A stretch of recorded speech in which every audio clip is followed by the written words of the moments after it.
All right, let's jump right into a question that I think we've all wrestled with at some point. What does it actually mean to be a good person? I mean, we all have a general idea, right? But today we're going to dig into a perspective that suggests there are two completely different ways of looking at this, and it might just change how you think about the whole thing. So let's start with that question. If you were to ask someone on the street, hey, what makes a person good? What do you think they'd say? Chances are they'd talk about actions. You know, someone who is honest, who is kind, who helps people out, someone who, for the most part, just follows the rules. Seems pretty straightforward, right? And yeah, that's the standard answer, isn't it? Being a good person is about being moral. It's about doing the right thing, paying your taxes, not running red lights, being a decent neighbor. This is basically the operating system for a functional society. But what if that's only scratching the surface? What if that's only half the picture? What if focusing only on our outward actions, on just doing the right thing, actually misses the most important part of the equation entirely? Okay, so to really unpack this, we've got to get our terms straight. Let's start with the idea we're all familiar with, morality.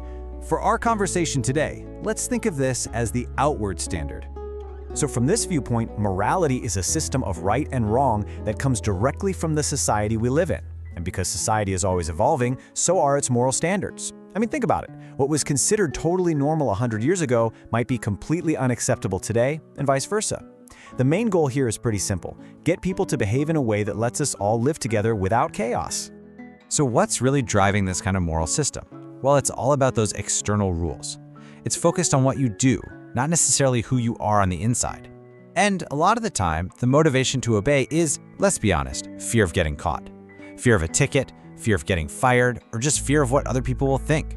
But here's the key argument. A system like this can't actually change a person's inner desires, their heart.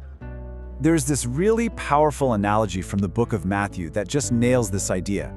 It talks about being like a whitewashed tomb, beautifully painted and perfect looking on the outside for everyone to admire, but on the inside, it's still full of death and decay. It's a stark image that really captures that gap between our outward appearance and our inward reality.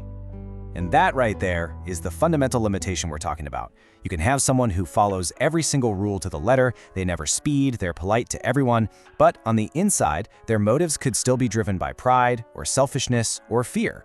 Behavior is correct, but the character inside, it's untouched. So if morality is the outside job, what's the alternative? Well, this brings us to the second big idea for today, righteousness. And we're going to define this as the inward source of goodness. Now, unlike morality, which shifts and changes with society, righteousness is presented here as being based on something permanent and unchanging, a divine law. And notice this huge shift in focus. It's not primarily about your behavior anymore, it's about your character. It stops asking, what did you do? And starts asking, who are you becoming?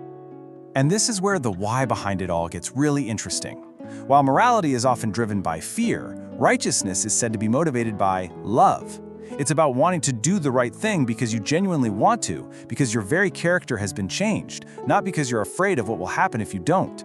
And the result isn't just someone who follows the rules, it's someone with a genuinely transformed mind and heart. Okay, so when you put them side by side like this, the difference is it's night and day, right?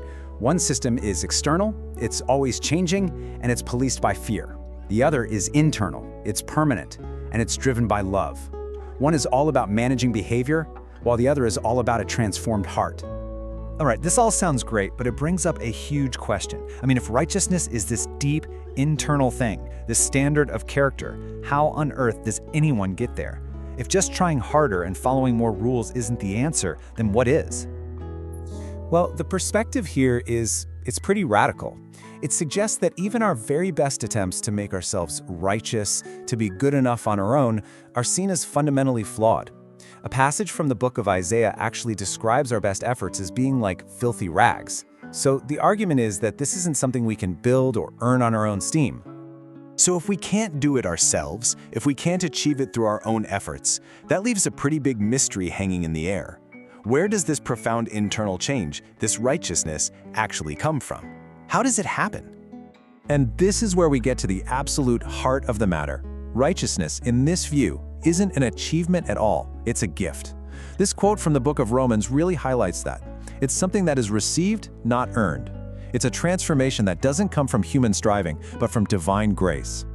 So let's be super clear about what this means.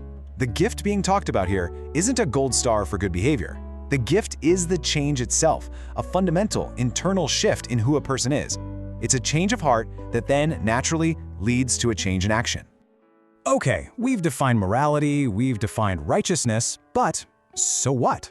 Why does this distinction actually matter in the real world? How does this affect us? Let's bring it all home.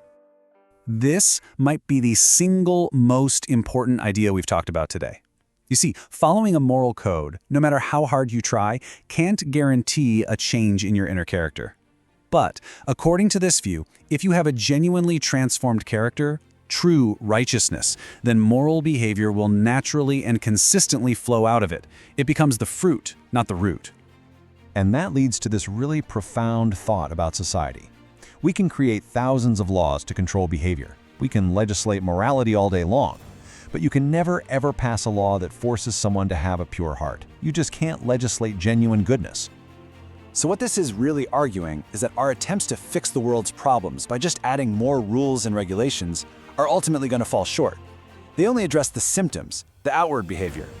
For real, deep, lasting change to happen in our world, it has to start at the source, with a transformation inside the human heart. And that leaves us right here with this one last, absolutely crucial question. If this inward transformation is the key, not just for us as individuals, but for society as a whole, what does that actually look like in practice? How does it happen? That's a huge topic, and it's exactly where we're going to pick things up in part 2.